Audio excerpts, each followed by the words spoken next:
saya akan bahas tentang macam-macam hadis dari berbagai tinjauan. Jadi ada 3. Yang pertama yaitu hadis yang ditinjau dari sumber berita, hadis yang ditinjau dari persamaan sanadnya, dan yang ketiga adalah hadis yang dilihat dari sifat sanad dan cara penyampaian periwayatannya. Nah, yang pertama yaitu hadis yang ditinjau dari sumber berita itu ada 4 macam hadisnya atau terdiri dari 4 macam hadis. Nah, jadi yang pertama itu ada hadis qudsi.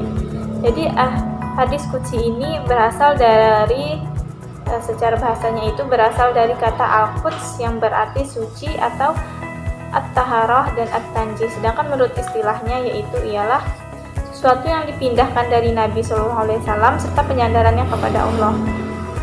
Atau dapat diartikan yaitu hadis qudsi adalah hadis yang diriwayatkan Nabi SAW secara ahadi, tidak mutawatir, sandarannya kepada Allah. Lalu pada umumnya disandarkan kepada Allah karena Allah yang berfirman atau yang memunculkan berita, atau terkadang disandarkan kepada Nabi karena beliau yang memberikan dari Allah. Berbeda dengan Al-Quran yang hanya disandarkan kepada Allah. Nah, jadi intinya hadis qudsi itu adalah suatu hadis yang disandarkan kepada Allah, tetapi yang disampaikan melalui Rasulullah. Biasanya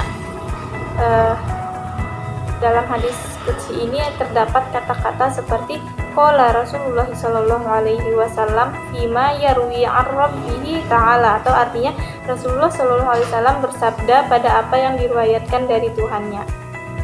Selanjutnya yaitu hadis yang kedua yaitu hadis marfu.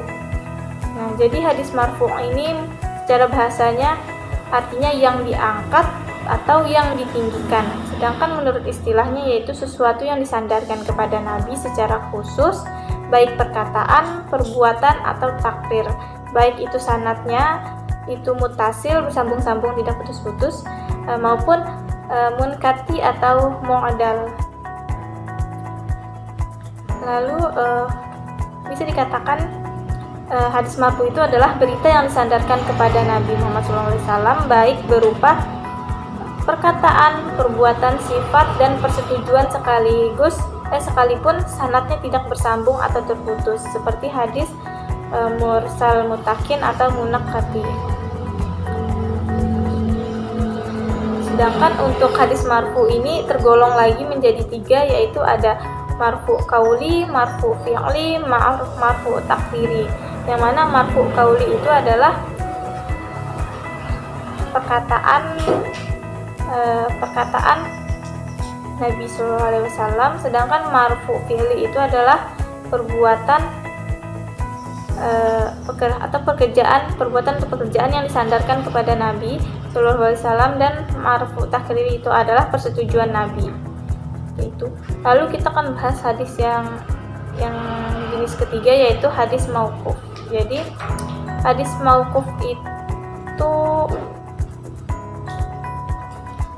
secara bahasanya berasal dari kata waqaf atau berhenti atau stop. Nah, sedangkan menurut istilahnya itu adalah sesuatu yang disandarkan kepada sahabat, baik dari pekerjaan, perkataan, dan persetujuan, baik itu bersambung sanadnya maupun terputus.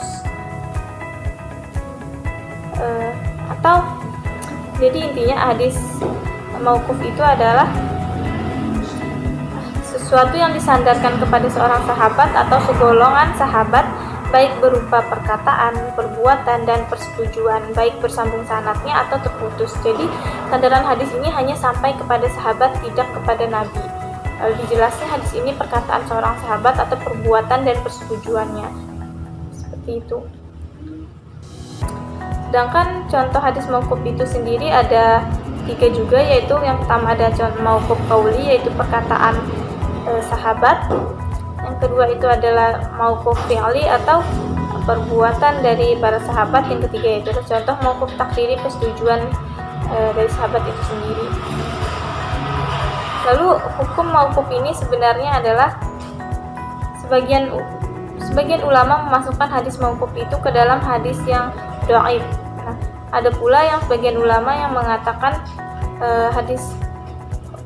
hukum hadis mauquf itu ada sama dengan hadis marfu, yakni ada yang sahih, ada yang hasan, dan ada yang dhaif.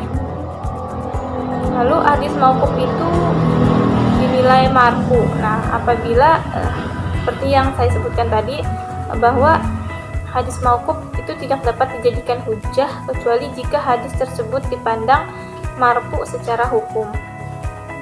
Biasanya yang dipandang marfu secara hukum itu ada beberapa macam mauquf yang dihukumi marfu. Misalkan itu ada jika seorang perawi menegaskan beberapa kata ketika menyebut nama sahabat, misalkan ia marfukan hadis kepada Nabi. Dan juga yang kedua itu ada perkataan sahabat, misalkan kami diperintahkan begini, atau kami dilarang dari begini, atau diantara sunnah begini. Yang ketiga itu sahabat memberitakan bahwa mereka berkata demikian atau melakukan begini. Lalu yang keempat itu perkataan sahabat yang bukan di wilayah istihad dan tidak ada kaitan dengan penjelasan etimologi atau penjelasan gharib. Misalnya pemberitaan hal-hal yang akan terjadi seperti peperangan, fitnah, dan keadaan dari kiamat.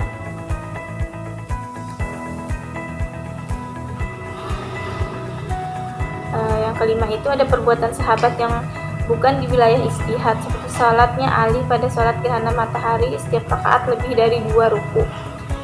Yang keenam itu penafsiran sahabat berkaitan dengan sebab nuzulnya suatu ayat, seperti perkataan Jabir. Yang keempat itu ada hadis maktu. Nah, jadi hadis maktu itu secara bahasa berasal dari kata qata'a, yaqta'u, qata'an, qati'un, yang berarti terpotong atau terputus. Sedangkan istilahnya itu adalah sesuatu yang disandarkan kepada seorang tabi'in atau orang setelahnya, baik dari perkataan atau perbuatan. Jadi pengertian hadis maktu itu dapat disimpulkan sifat matan yang disandarkan kepada seorang tabi'in atau seorang generasi setelahnya, yang baik berupa perkataan dan perbuatan. Nah, hadis maktu ini ada terdiri dari 2 jenis lagi, yaitu ada maktu kauli yang berarti perkataan dari tabi'in itu sendiri, dan maktu fi'li yang berarti suatu tindakan atau perbuatan dari tabi'in itu sendiri. Selanjutnya kita akan berpindah kepada macam-macam hadis, yaitu hadis yang ditinjau dari persamaan sanadnya. Jadi itu terdiri lagi menjadi 2 hadis. Yang pertama kita akan bahas tentang hadis muttasil atau mausul. Jadi segi bahasanya muttasil itu artinya bersambungan. Lawan kata dari munkati yaitu yang terputus. Sedangkan secara istilahnya muttasil atau mausul adalah sesuatu yang bersambung sanadnya sampai akhir, baik marfu yang disandarkan kepada Nabi SAW maupun mauquf yang disandarkan kepada seorang sahabat.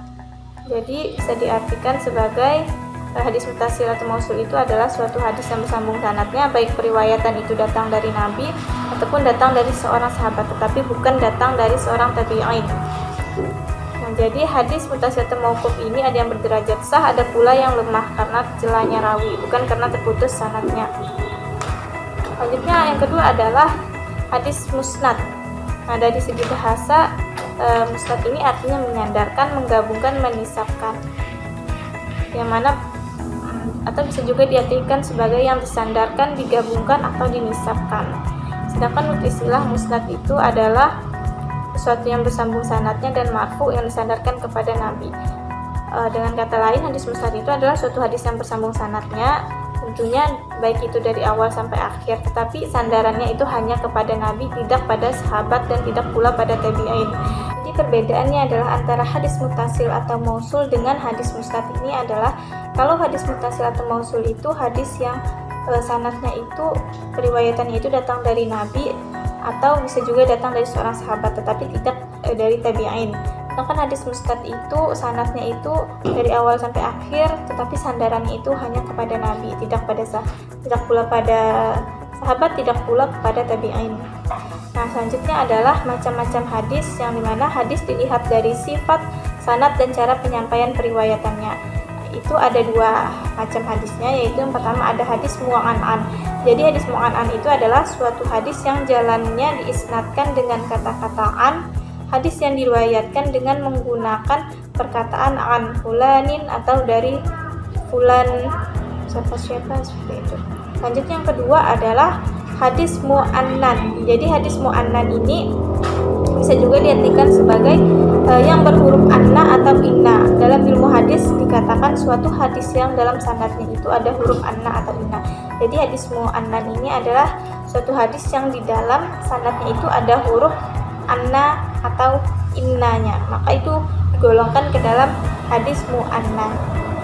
Sekian penjelasan saya, semoga bermanfaat. Sekian, terima kasih. Wassalamualaikum warahmatullahi wabarakatuh.